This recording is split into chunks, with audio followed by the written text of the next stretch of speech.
چیزیں قانوناً ہیں اور کچھ شرعی اعتبار سے. شرعی اعتبار سے تو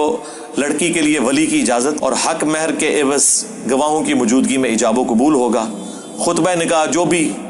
کسی کو آتا ہے وہ پڑھ لے، وہ سنت ہے، وہ نکاح کی ضروریات میں سے نہیں ہے. اور مرزا صاحب نے پتہ لگا ضروریات بھی بتا دی اور جو چیزیں ضروری نہیں تھی وہ بھی بتا دی، لیکن نہیں بتایا تو وہ مسئلہ نہیں بتایا جو اب ان کو شیطان نے الہام کیا ہے، جو اب ان کے شیطان نے کان میں ان کو پھونکا ہے کہ اوئے گانے باجے کو حلال قرار دینا ہے نا تو اس انداز سے قرار دے دو. 3 ویڈیوز لگا کر یہاں بتا دیا کہ مرزا صاحب کا پہلے وہی موقف تھا جو مسلمانوں کا عمومی طور پر ہے، لیکن اب چونکہ یہ گمراہی کے اس نہج پر آ کر کھڑے ہو گئے ہیں کہ اب ان کو حرام چیزوں کو بھی حلال کرنے کا بڑا شوق ہے. اور وہ کیوں ہے شوق کہ حضور سرور کونین صلی اللہ تعالی علیہ وسلم نے بخاری شریف کی حدیث سے پاک ہے کہ آپ نے قرب قیامت کی خبر دیتے ہوئے فرمایا تھا کہ ایک قوم ایسی آئے گی جو زنا کو حلال قرار دے گی، ریشم کے کپڑوں کو حلال قرار دے گی، اور اسی طرح گانے باجے کے آلات کو بھی حلال قرار دے گی. یہ مرزا صاحب اسی قوم میں سے ہیں